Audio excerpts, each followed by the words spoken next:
Il est impossible de décrire la sensation d'être au cœur d'un monument qui vient d'être découvert et qui surgit littéralement de terre. Il y a 200 ans, Rome construisait les plus grandes arènes jamais vues. Un monument colossal de pierre, de spectacle et de puissance. Aujourd'hui, il n'en reste que des ruines. Mais lorsque Grok AI a tenté de le reconstituer à l'aide de données modernes, quelque chose de profondément troublant est apparu.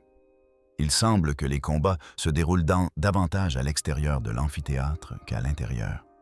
C'est une scène de chaos absolu. L'édifice recelait des traces d'un savoir bien au-delà de celui de la civilisation romaine antique, des secrets qu'il n'avait jamais voulu révéler à personne.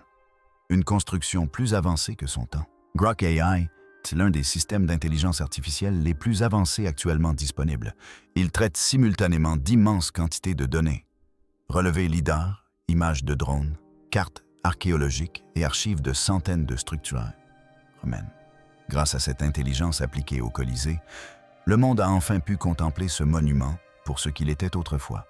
Une machine extraordinaire et parfaitement fonctionnelle, conçue pour fonctionner comme un système unique et interconnecté. Mais avant que l'IA ne révèle ce qui a été perdu, il est essentiel de bien comprendre ce qu'était le Colisée à l'origine. La plupart des récits antiques le décrivent comme un lieu de bruit et de violence, où des chasses d'animaux mises en scène poussaient les hommes et les bêtes à leurs limites, où des batailles célèbres et sanglantes étaient reconstituées avec force, et où des exécutions à grande échelle se déroulaient sous les yeux de dizaines de milliers de spectateurs. Mais ce que ces auteurs n'ont jamais vraiment expliqué, ou peut-être jamais compris, c'est l'énigme plus profonde qui se cache derrière tout cela.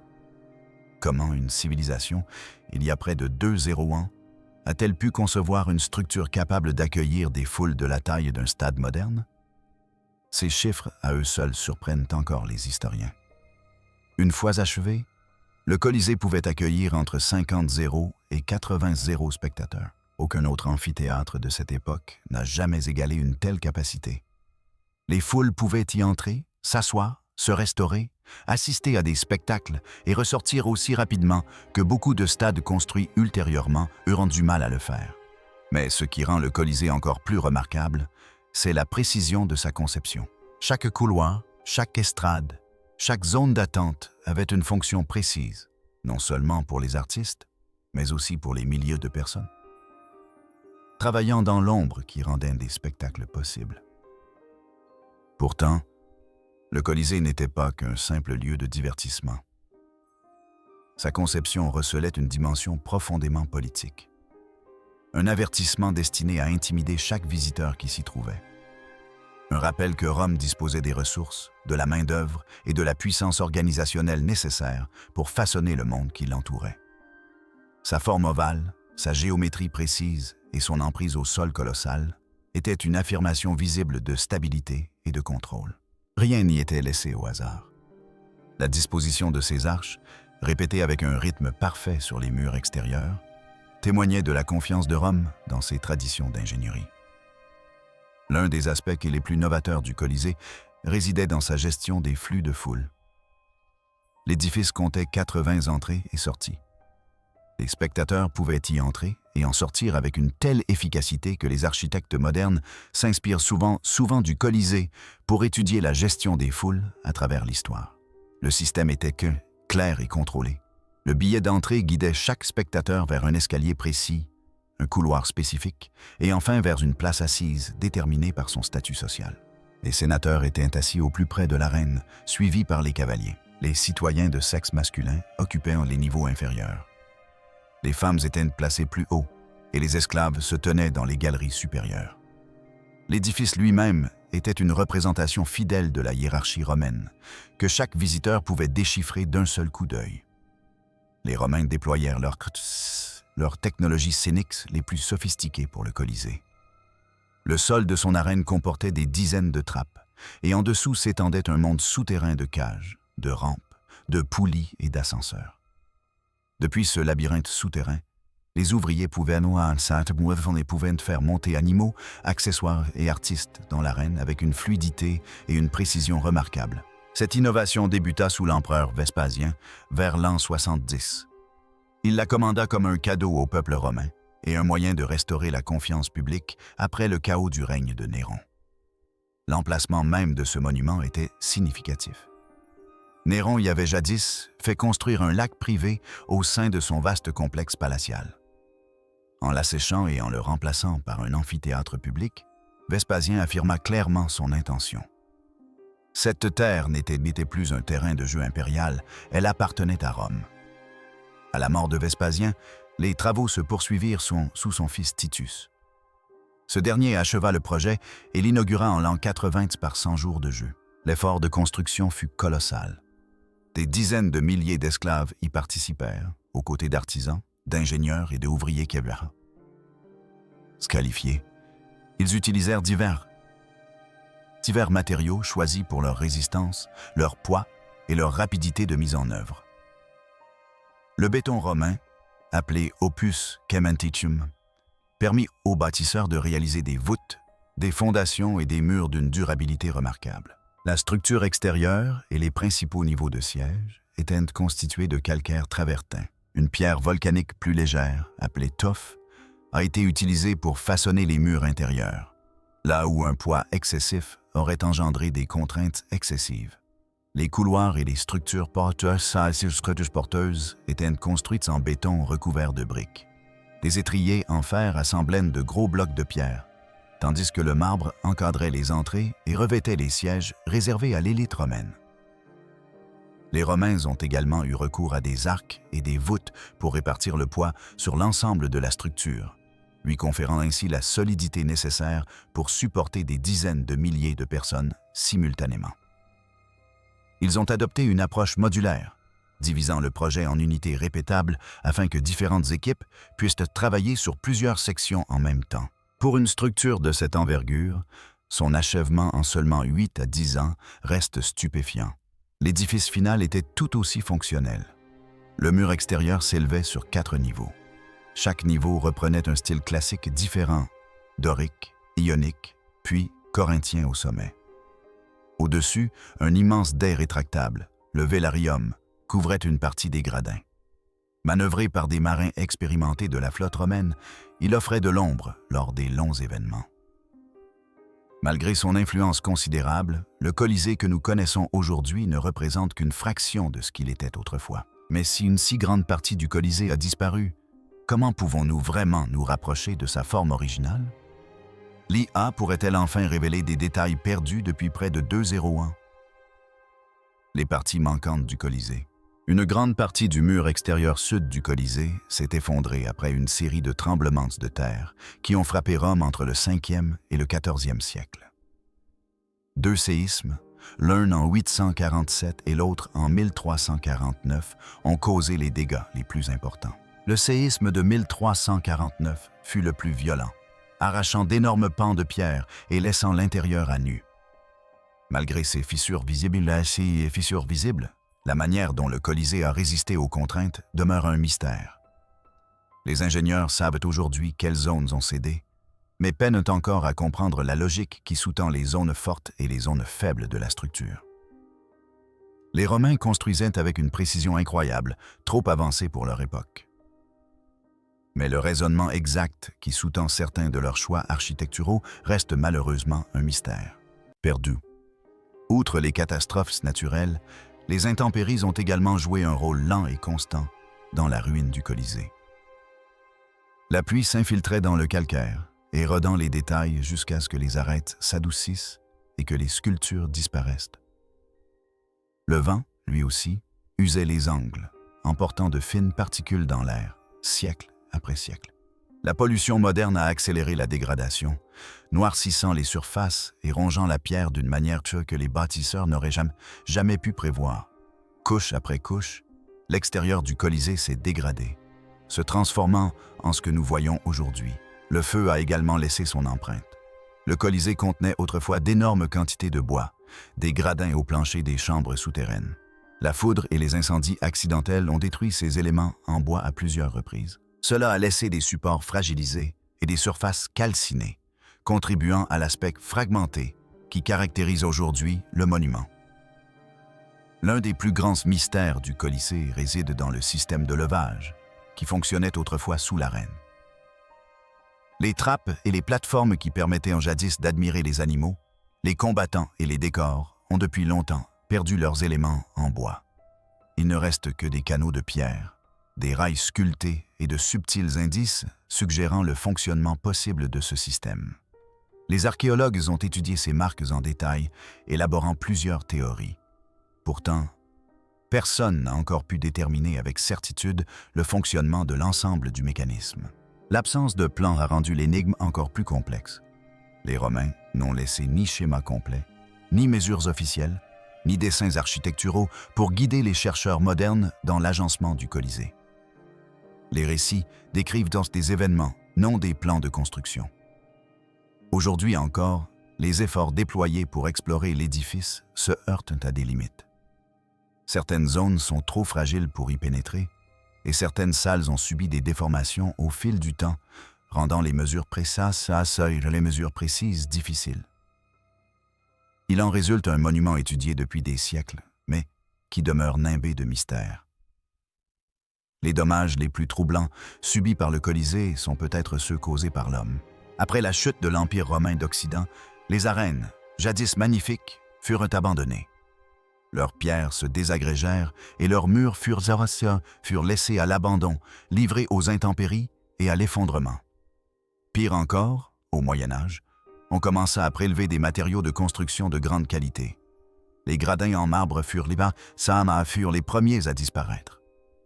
Les agrafes de fer qui maintenaient les pierres furent arrachées et réutilisées, laissant des trous encore visibles aujourd'hui.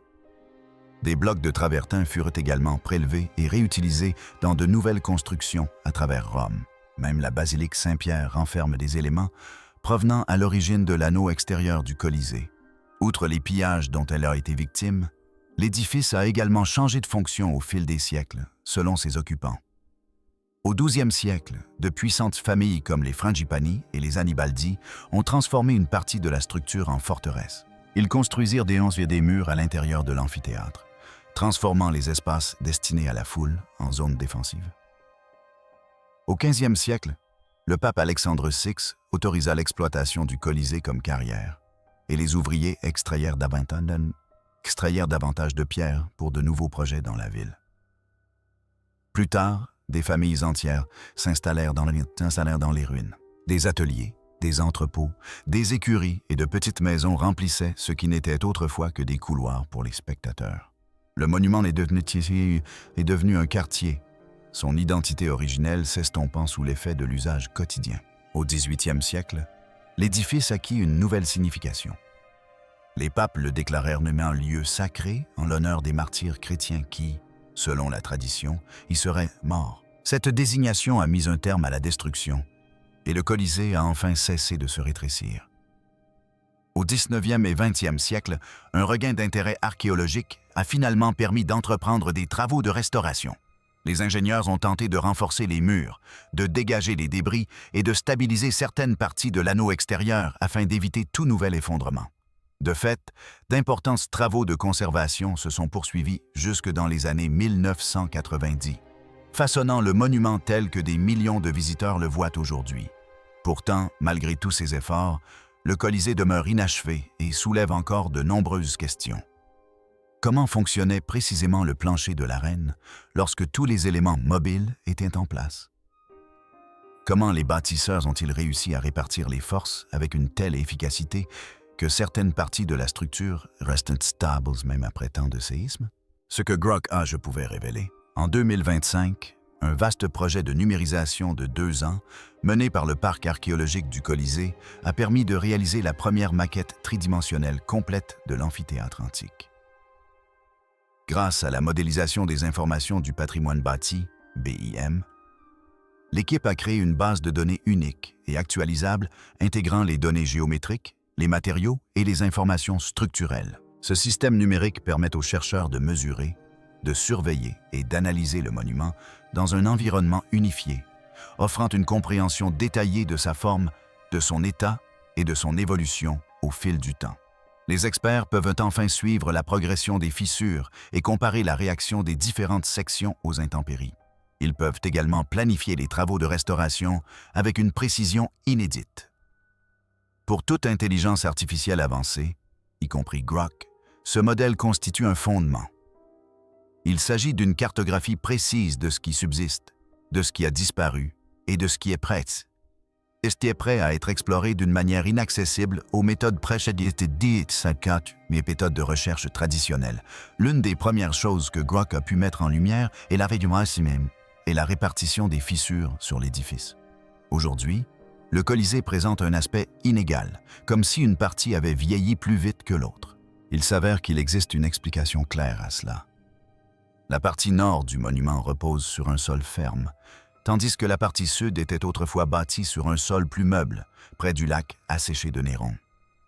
Au fil du temps, ces fondations irrégulières ont rendu la structure plus vulnérable à l'effondrement. Les ingénieurs connaissent la cause générale, mais une reconstruction numérique pourrait leur permettre de visualiser avec une précision remarquable la propagation des contraintes à travers les arches et les murs. Cette découverte pourrait guider les pratiques de conservation modernes, aidant les spécialistes à consolider les zones fragiles avec une précision jusqu'alors inégalée. L'un des domaines les plus frappants où un modèle numérique peut faire la différence est l'hypogée. Ce système souterrain contrôlait autrefois chaque événement se déroulant dans l'arène. Grok pourrait étudier les vestiges de l'espacement, des rainures et des pointes de fixation, puis les comparer à des mécanismes similaires dans le monde romain. Grâce à ces connaissances, il serait peut-être possible de créer des simulations fonctionnelles d'ascenseurs, de trappes et de systèmes de poulies. Les ingénieurs pourraient ensuite les utiliser pour construire des répliques physiques destinées aux musées ou aux centres de recherche, montrant comment les artistes et les animaux accédaient à l'arène avec une précision remarquable. Un autre élément crucial pour la reconstruction numérique est le vélarium, l'immense auvent qui protégeait jadis du soleil des milliers de personnes. Le fonctionnement parfait de ce système reste à ce jour un mystère. Grok pourrait cartographier la direction du vent, les pointes d'ancrage et la répartition de la charge afin de recréer le vélarium comme une structure fonctionnelle. Mais au-delà de la simple reconstitution d'un élément disparu, ce type de travail présente un intérêt contemporain. Les ingénieurs étudiant les stades à ciel ouvert pourraient s'inspirer d'une solution du 1er siècle qui gérait la chaleur et la circulation de l'air sans machine ni électricité. La gestion des mouvements de foule est un autre domaine où l'IA peut faire bien plus que décrire. Grâce à la numérisation et à la mesure des couloirs du Colisée, Grok a pu simuler les flux d'entrée, de sortie et de déplacement de plus de 50 personnes. Les concepteurs de stades modernes peuvent ainsi comparer la circulation dans l'arène romaine au système actuel et comprendre pourquoi certaines méthodes antiques restent plus performantes que les méthodes contemporaines. L'un des aspects les plus méconnus du Colisée est sans doute son acoustique.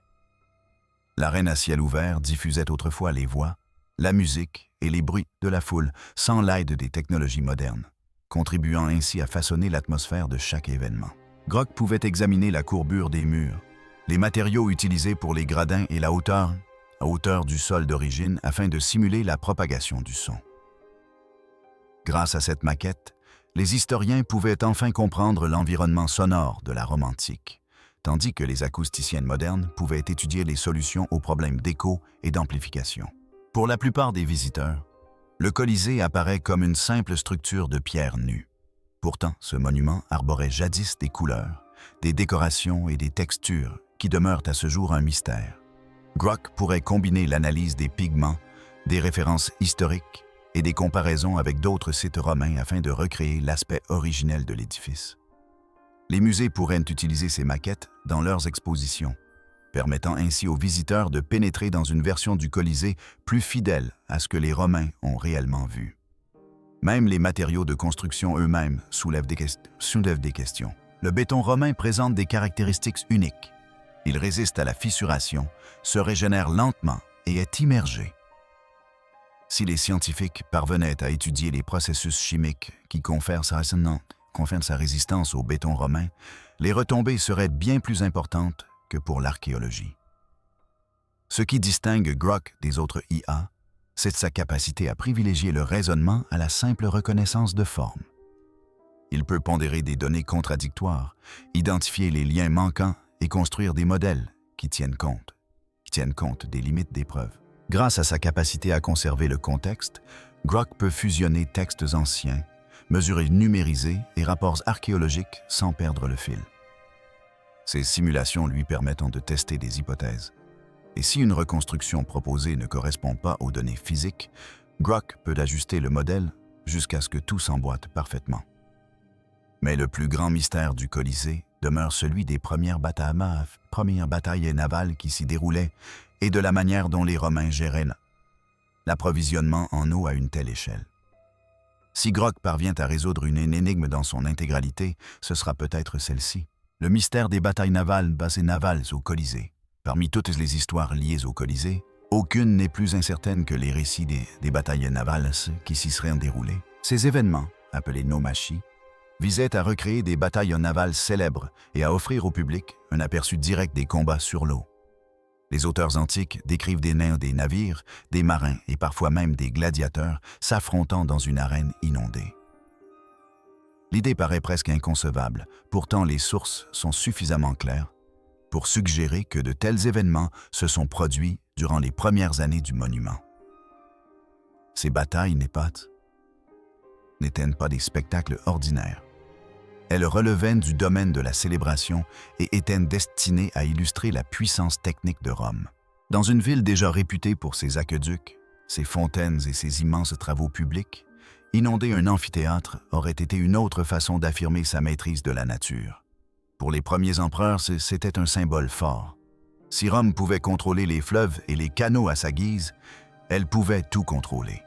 Le public voyait des navires là où il s'attendait à du sable. Il voyait l'eau monter dans un lieu conçu pour les combats. Mais c'est la technique employée pour cette transformation qui pose problème. Pour que l'arène puisse contenir l'eau, les ingénieurs avaient besoin d'un approvisionnement constant provenant des aqueducs voisins. Le Colisée se situait à proximité du réseau hydraulique central de Rome et il est probable que des canaux aient été détournés vers l'édifice lors d'événements spécifiques. Ces canaux auraient rempli le bassin de manière uniforme, recouvrant le niveau inférieur d'une quantité d'eau suffisante pour permettre la navigation de petites embarcations. Le processus n'aurait rien eu de simple. Le volume d'eau nécessaire pour créer un champ de bataille réaliste était énorme. Et le débit devait être contrôlé avec précision pour éviter tout dommage structurel. Un autre défi aurait été le drainage. Une fois la bataille terminée, l'arène devait retrouver un sol sec. Les chercheurs pensent qu'un réseau de tunnels souterrains évacuait l'eau, probablement vers le Tibre. Ces canaux fonctionnaient par gravité, sans pompe, ce qui signifie que le processus était lent, pouvant prendre plusieurs heures, voire plusieurs jours. Les chercheurs estiment que la conception du sol de l'arène a joué un rôle déterminant dans le succès de ces événements. Durant les premières années du Colisée, il n'y avait pas d'hypogée permanent sous le sable. Sans ce réseau complexe de couloirs, de sages et de machines, l'espace sous la Seine était suffisamment ouvert pour retenir le saut. L'ajout de l'hypogée sous les empereurs suivants a rendu impossible une inondation totale. Le sol devait désormais supporter de lourdes plateformes, des ascenseurs et un équipement scénique complexe. L'eau aurait endommagé la charpente et la maçonnerie, et l'ensemble du réseau souterrain serait devenu inutilisable. Cette chronologie explique pourquoi les batailles navales n'apparaissent que dans les récits historiques sages les plus anciens et disparaissent lorsque des auteurs plus tardifs décrivent l'amphithéâtre. Les chercheurs pensent aujourd'hui que les nomachies n'ont probablement eu lieu qu'une ou deux fois à la fin du 1er siècle. Les inaugurations et les grandes célébrations étaient probablement les occasions de ces événements rares. Les chercheurs pensent également que des navires de guerre de taille normale n'auraient pas pu entrer dans l'arène.